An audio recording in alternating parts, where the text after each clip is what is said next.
Allah Zülcelal, Allahu Rabbul Alemin, Celle Sultanuhu, Teala şe'nuhu, tekaddeset esma'uhu, huvallahu allazî la ilahe illahu, alimul gaybi ve şehâdeh, huvarrahmanurrahim ay diyar.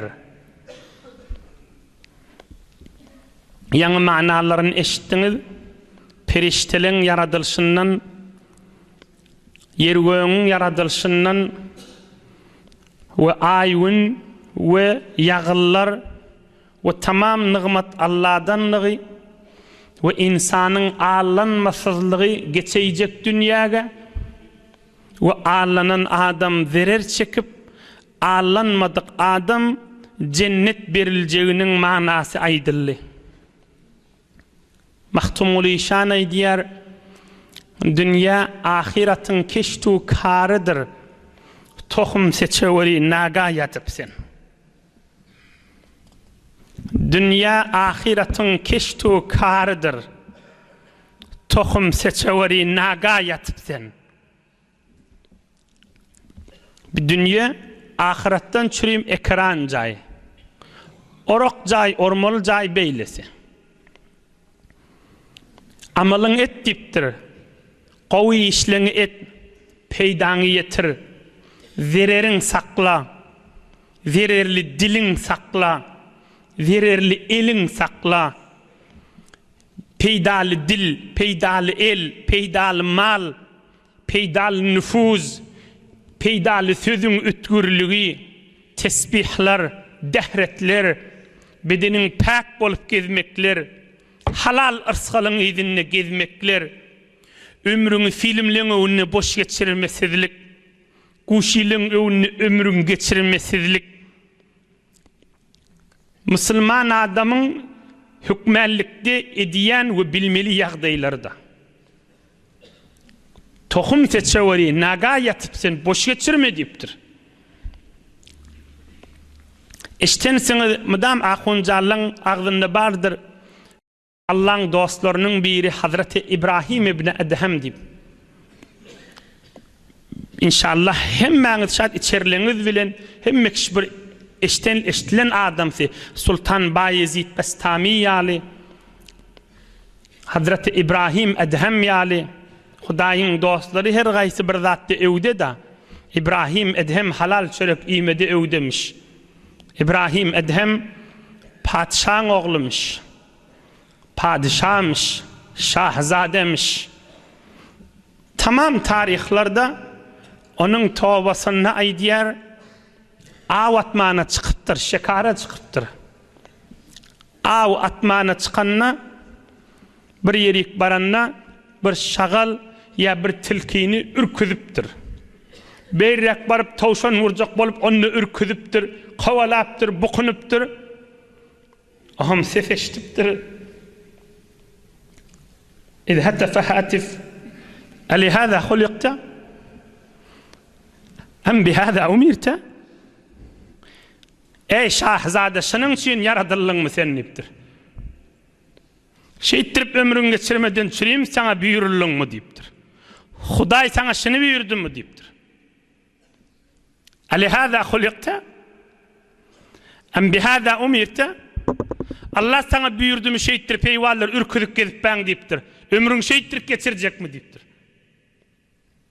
Ne mi deyip insan özünün yaratılışını yadından çıkarmalı. Ne mi deyip gezip birin yerin yadından çıkarmalı. Ne mi deyip barcak yerin yadından çıkarmalı. Av diyerleri ırshallayıp kovalanyan zat. Vaktin güymümeden çüreyim kovalanyan zat değil ki.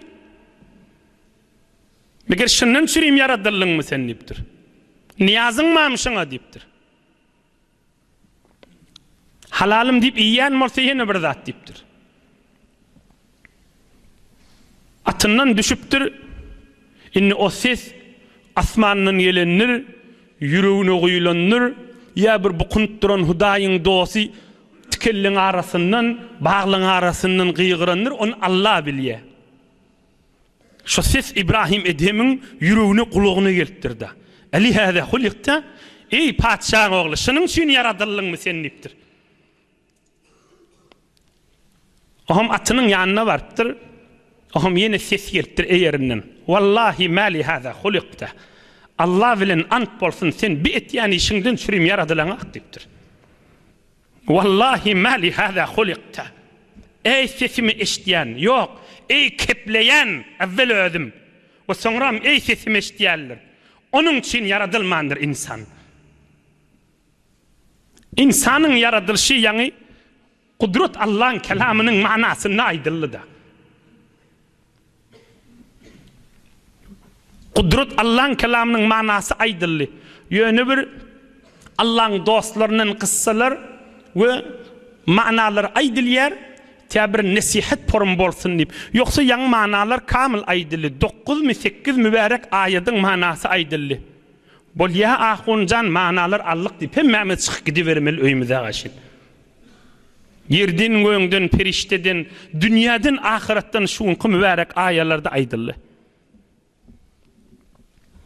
Yani İmam Ebu Hanife mezhep başımda aydıptır. Şu Hudaýyň dostlarynyň bir kıssalary vardır. Bir tofar meseleli bilmekden nagdy gowzattır deyipdir. Müslüman adam, imanlı adam, Hudaý diýen adam, yaş oğlalla jawan doğunçuklam qaw dinleň. İmanladım te ölüýünçe mıdaman yüreğinin eteğini, belki yüreğinin üstünü, belki yüreğinin kaptalını, belki yüreğinin evini, yok yüreğinin iyidini, belki yüreğinin altı tarafına iman nuru var da, yüreğin altı tarafı var da, evi var, iyidi var, üstü var, astı var, sağı var, solu var. Yüreğinin altı tarafını bir asılcan var da, Müslümanın yüreğini. Nämet diye?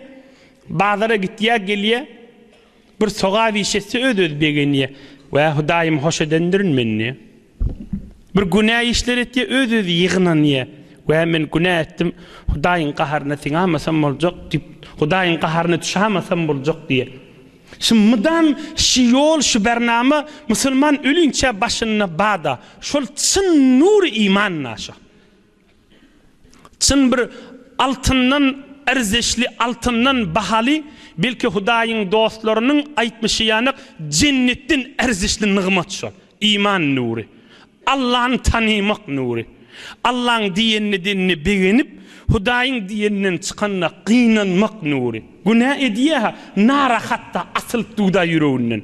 Veleş baba diýen akda, ayır sen aýt bu gürrüňler diýen ak, narahat yüreğinde. Tüs Müslüman şeýle bolmaly. Birini bir süýjükip aýtýa öz hoş da şoňa. Biri bilen galmagallaşýa. Hak özüninki, hak özüninki. Onu da Müslüman narahat da men şoňa gat kepler nädir nädip. Öz yüreğiniň etegimden bir formda şoňa. Özüninkin hak edýäti, hak da özüninki. Onu da Müslüman we şoňa men yüreğine agyrdan nädir nädip tuda. Birini peýda ýetirse, madam hoş, birini zerer ýetirse, madam narahatda. Tüs iman naş. İştensiňiz ikilinci Ömer diýilýän adamy. Kim? İkilinci Ömer, Ömer dowwam diýilýär. Ömer sani diýäler. Ömer ibn Abdülaziz radiyallahu anh. Ömer ibn Abdülaziz Gysga hemme kişi düşünür ýalesek öz zamanynyň padşahymyşdyk. Şah diýilmi ýa-ki olara. Onda da bolsa umum çağılı da düşünür ýanakda. Halifemişdik da.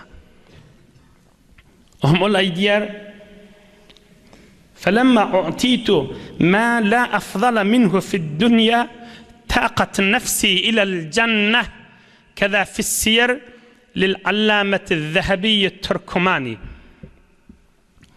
700 ýyl ozal bir çoňyr türkmen alim geçipdir. Ona Gaýmazyň ogly Zehebi diýerler. Şoň kitabyna başy görüň. Ömer ibn Abdülaziz aýdýar, Müslümanlyň hemmesiniň üstünden gözleýän boldum. Yani dünýäni pikiresiň iň uly ýokarky makamda mentdim diýipdir. Pully, pulsuz, hakim, mahkum, farmandar, farmanrawa hemme kişi men hökümüňe teginetdi diýe. Dünýäň makamyny pikiresiň iň ýokarda mentdim diýe. Emma şoňa ýüregim narazıydı. Cennete varmasam bolmaz diyerdim diye. Berekallah. İman mahaba adamlarda. Taqat nefsi ilel cennet. Şu yüreğim cennete varmasa razı idi diye.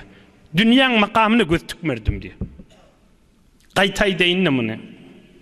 Cemaatla hormatla vaytiyan öz yürek imanım altının suulen yazılmalı derman görürüngler. Altın näme? Cennet suulen yazılmalı görürüngler. Bütün Müslümanların üstünden gözleyedim diye. Yani bir ýagdaýda ki günah etmeni amada her nämesin hiç kimine zat dip biljek değil Allah'tan başga. Mal mülkün içinde çümügli. Her näme deýinlise de belli hatta. Padşah hesapda yan umumlukdaysak. Emme şonda hiç yüreğim takat tapmaýady diye. Şu cennete varasım gelirdi dolly. Nefsim cenneti isteyedi diye. Yani çın Müslüman her işte, her ýagdaýda, her zatda bolsa, çi dünyanın ulu derejesini, çi dünyanın en eteki derecesi. Ýöne evin maşygy ba, sujadı ba, çöregi ba, garip bolsun ya en ýokarky derecede. Şu Hudaý menden razydyr, Hudaýa menden razy bolup, Müslüman şu ýagdaýda gezmeli. Indi bir soragy gelýärde, şu adamla şu ýagdaýda näjere şu makam tapdykam. Çyn gelýän sorag daşa. Şu ulhi halan zadyny edibermeli, halan jürek edibermeli la padşah adam da. Onu da şu makam näjere tapýakam. Çyn sual şu, çyn sorag şu. On deli, on jogap belliçe da. Onu sözüň owdallap ýörmeli. Şoň zindigi namasyny okuýanda näme diye? Kana yecma'u kullel leyletin el fuqaha. Gün akşam öýüne ewliyalar Hudaýyň dostlaryny üýşürip kepläň diýenmişdik. Ýeke her gaýsyndan 5 daga wagt eşdip gözünden ýaşakdyryp oturýanmışdyk. Allah'ın dostları bilen oturuşupdyr. Şey diýsen aýt. Hudaýyň dostları bilen oturuşupdyr. Yoksa o ýagdaýda bir kepleri aýdyp boljak ýa-ki. Padşah bolup otin yüreğim cennete wesetýär diýmeli.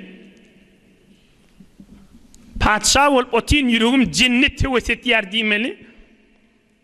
Allah'ın dostları bilen oturuş. Gün akşam üýşürýänmişdik da. 2 neferdir, 10 neferdir, 100 neferdir. O da İmam Ebu Hanife'nin zamanının jowan wagtlaryna ulamalar müngden dağyalı evliyaların bol zamanına. Kufede, Bagdad'da, Harameyn Şerifeyn'e, Mekke-i Mükerreme'de, Medine-i Münevvere'de sahabaların iyyanı Peygamberimizin şagirtlerinin oğlanşığının devregi diýsen boljak da.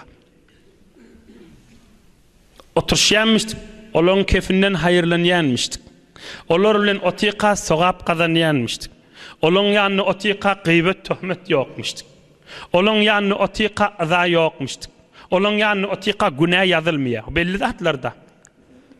Olan ýanyny otyqa şolar bolup gitdi. Meger ýedi welin iti, it dälmişdikmi ýedi weli bolupdyr. Ýedi weli diýerler birisi ittir diýe güjükmişdik, itmişdik. Güjügiň ola kanny itmişdik, säkmişdik. Emma ýedi weli bilen ýoldaş bolupdyr, hawlap barýanmışdyk. Ýedi weliň ýoldaşy bolupdyr, Hudaý onu ýedi weliň miretipdir da. Cennete de girjek şo itdipdir. Bir gowlu bilen oturşýanmışdyk we inşallah kıyamatda da şo Hudaýyň dostlary bilen. Ey cemaatlar. Ey cemaatlar. Şu meselen ýazypdykam bir mesele Allah Taala ýadyma sally şu gurrun ýazypdykam. İmam Ebu Hanife'nin bir hukmy var da. İmam Ebu Hanife mezhep başymyzyň. Näme hukmy var? Wal maytat taqa'u fil memleha fatasiru milhan yu'kal. Mollalan okuyan kitabında var. Hemme Türkmen, hemme fiqh Hanefide var. Kahimarin sare milhan. Bir duzluk yer. Kan duz var, duzun çıkyan yerine eşek kaçsa. Eşeğin eti iyiliyem? Yok. Onun ağırrak misal var. İt kaçsa, gücük kaçsa. Onun ağırrak, maslık kaçsa. Şu taada bir ay, 2 ay sonra barıp gözesen it, şol maslık vardır mı? Yoktur. Şoň eti erip, eti akıp duz bolýar. Şu etin etinem bolýar, duz bolýar da, duzyň içinde. Duz ösýär, duz ösýär, duz bolup gitýär. Duzu tebdil bolýar. İmam Ebu Hanife näme diýär? Şu duz Allah naharyny goýup halal şo diýär. İmam Ebu Hanife näme diýär? Şu itin ölen ýerine namaz okýaga halal şo diýär. İmam Ebu Hanife näme diýär? Şu duzun Allah jüwüňden goýdan namaz oky, namazyň dogry diýär. Näme diýip? Şol it duzu tebdil boldy. Şol duzyň içinde ýatdy diýär. Şol eşek duzyň içinde ýatdy, duz boldy inni diýär. Eşeklikden çykdy inni diýär. Şol maslyk duz boldy diýär. Inni pak boldy, awaz boldy diýär, ütgüdi diýär. Adam özü peste bolsa, Hudaýyň dostlaryna goşulsa, Hudaýyň dostu bolup gitýändir. Pak bolýandyr adam. Gaýtaýdyn ýalňyş düşünilmer ýanyk it doňuzyň soňram haram zat da it. Maslyk, eşek haram zat duza gaçýar. Niçe wagt geçýär duz bolýar. Şo duzdan, şu etiniň eren ýerinden, eriyen ýerinden, duz bolan ýerinden namaz oky, naharyňa at, çaýyňa at, her näme et, jüwüňe goý. Şo taçykda secdetde namaz oky. İmam Ebu Hanife aýtýar namazyň dogry diýär. Pak çonýar. Çoň tebigaty ütgüdi diýär. Adam özü peste bolsa, gowlara goşulsa, Hudaýyň ýaryna gowy bolup gitýän bolmaly. Bukharaň sofysy näme diýär? Bukhara şerifiň sofysy Hazreti Sof Allah ýar. Allah ona cennet firdews bersin. O näme diýär? Nike duz kanige düşse bolar duz ki ondan ösün niçe giýje günnüz. Nike duz kanige düşse bolar duz ki ondan ösün niçe giýje günnüz. Kan duz ýere bir zat gaçsa diýipdir, o da duz bolar soňram diýipdir. Pak bolar diýipdir. Pakda. Şu itin kaçan yeri taýtdym aýtyp saýlap ýörmeler de al vermeler. Ya namaz oka vermel, süwürüp ýörmeler şeýlesin. Hazreti Ömer ibn Abdülaziz şu uly dünýäň makamynyň içinde Allah'ın dostlary bilen oturşýanmışdy. Hudaýyň dostlary bilen oturşýanmışdy. Hudaýyň dostu bolup dünýeden ötüpdir. We kıyamatda inşallah Allah'ın dostudur. Ve şumahalla Allah'ın dostudur. Ve kıyamatta da Allah'ın dostları bilen bile bolar. Hudaý Taala hi bolmasa agzayalligimizin hatirasını hormatyna da bolsa, Hudaý hemmämizi şole bilen bileres.